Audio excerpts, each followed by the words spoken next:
Mes amis, bonjour à tous. Écoutez, je suis en direct de Cannes-sur-Mer, à côté de Nice, et j'ai à cœur de vous faire un petit message concernant la grâce. Car on a compris profondément le message de la grâce.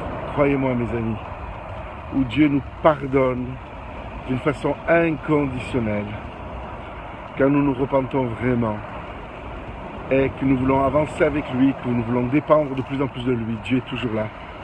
Sa Bible nous dit, la parole nous dit que le sang de Jésus-Christ est toujours là pour nous laver et pour nous purifier de toute iniquité, de tout ce que nous avons fait d'injuste, maladroit dans notre vie.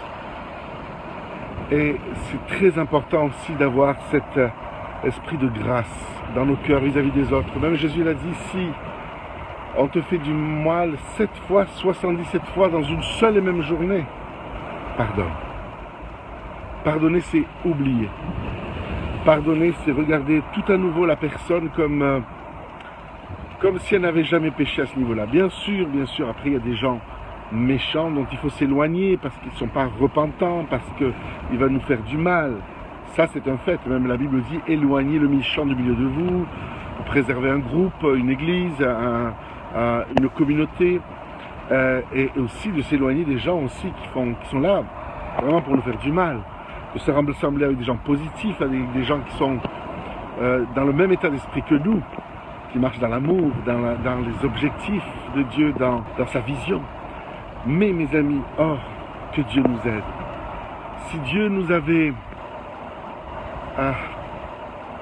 on oublie souvent que Dieu nous a pardonné sur des fois des erreurs que nous avons commises tellement de fois et répétées tellement de fois.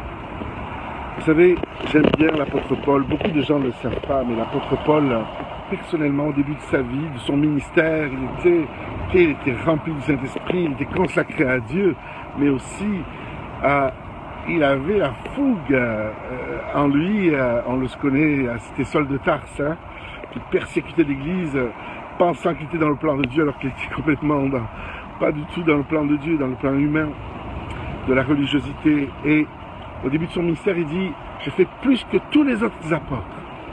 Toutefois, c'est pas moi qui l'ai fait, c'est la grâce de Dieu qui habite en moi. Mais il a dit quand même, je fais plus que vous, Mon ministère, il est plus puissant que vous, il a plus d'impact que vous, Je reçois plus de révélations de vous. Vous savez, toutes les guérisons que j'ai, en termes, c'est ça.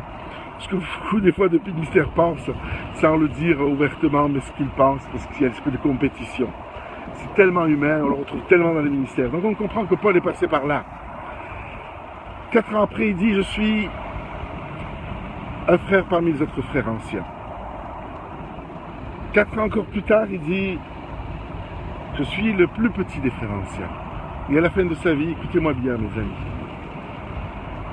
Oh, alléluia. Il est arrivé dans une maturité spirituelle. Il est passé par tellement de combats qui le tenaient au pied du Seigneur. Il dit clairement, je suis le plus grand des pécheurs. Non, pas parce qu'il péchait, il était dans une vie de victoire. Il marchait dans la gloire de Dieu. Il dépendait de Jésus. Il proclamait la parole de Dieu. Il parlait en langue énormément. Il écoutait le Saint-Esprit lui parler.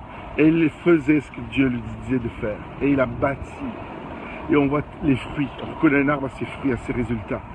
Quand on voit le résultat qu'il a eu, waouh, il est un exemple pour nous tous. Il a écrit les 2/3 des révélations du Nouveau Testament. Il est un exemple pour nous tous, les amis. Mais ce que j'essaie de vous dire, il comprenait que tout était grâce. Je suis le plus grand des pécheurs à la fin de sa vie. Dans le sens, si je suis ce que je suis, c'est vraiment que par la grâce de Dieu. Et c'est pour ça qu'il ne faut pas que ce soit un nouveau converti ou un jeune à la foi soit rentre dans le ministère, parce qu'il faut qu'il passe par un brisement, il faut qu'il ait compris tout cela. Et oui, nous faisons des erreurs dans notre vie. Oui, des gens font des erreurs envers nous. Ok, il faut leur dire qu'il y a des choses qui ne vont pas ou des choses qui vous ont heurté. Mais si la personne est repentante, si vraiment la personne, on le voit qu'il y a le désir d'évoluer, soyons grâce, pardonnons, oublions Voyons la personne avec les yeux de Dieu. Vous savez pourquoi Dieu va utiliser aujourd'hui les gens que Dieu va utiliser, c'est des gens qui ont selon son cœur.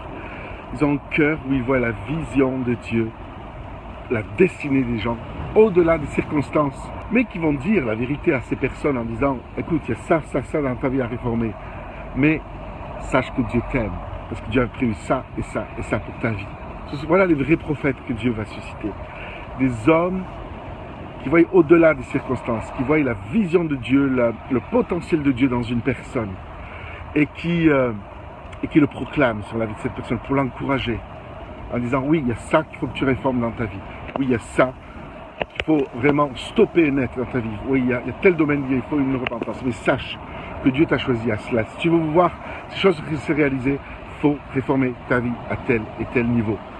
Ah, ok, de ton caractère, de ta vie, de ta personnalité ou des choses que tu fais. Et lui proposer de prier avec elle, lui proposer d'être à ses côtés pour prier avec elle et pour l'aider à passer les étapes et la suivre cette personne, jusqu'à ce qu'il y ait une vraie évolution. Voilà les cœurs des vrais pères que Dieu va utiliser. Oh, que Dieu nous aide, à ne pas monter notre propre ministère, mais à travailler dans l'œuvre de Dieu pour accomplir son ministère dans un esprit de grâce, d'amour, de pardon, de miséricorde. Ça veut dire, la miséricorde, c'est même être pardonné, même presque, quand on te considère quand même comme faible. Tu pardonnes. Ah, quand même, là, stop, là, hein, ça suffit. Jusqu'à 7 fois, 77 fois. Et la Bible nous dit que tu vas être le leader. Alors, quand les gens disaient, ah, moi, quand tu vas revenir dans ton règne, voilà, on veut avoir des places de responsabilité, on veut être ou à ta droite ou à ta gauche. Jésus a dit, ah oui, qui veut être le plus grand? Moi, j'imagine les disciples. Et Jésus a dit, vous voulez être le plus grand? Soyez le serviteur de tous. Et il a mis le comble à son amour. Il a détaché sa ceinture, qui est un grand turban autour de lui, autour de son ventre, de ses hanches. Et il s'est mis à genoux et il a lavé les orteils et les pieds de ses disciples. Waouh! Vous voulez être plus grand? Soyez le serviteur de tous. Que Dieu nous aide, que Dieu m'aide moi-même à évoluer dans cela, et que on devienne un instrument. Seigneur, tu es le cep, je suis le sarment, pour que ta vie coule, qu'elle coule. Branchez-vous là maintenant au cep. Jésus est le cep, il est le tronc. Mon père est le vigneron, moi je suis le cep. C'est le tronc de la plante. Nous sommes les sarments, nous sommes les branches. Dépendez du Seigneur, il a tout accompli pour vous. Vous êtes bénis de toutes sortes de bénédictions en Jésus-Christ, pour tous les domaines de votre vie. Rentrez dans le troisième ciel, rentrez dans sa présence. Connectez-vous au cep et laissez la vie couler. Laissez la vie couler maintenant, et vous impactez dans l'autorité du nom de Jésus-Christ. Je vous aime, que Dieu vous bénisse. À très bientôt.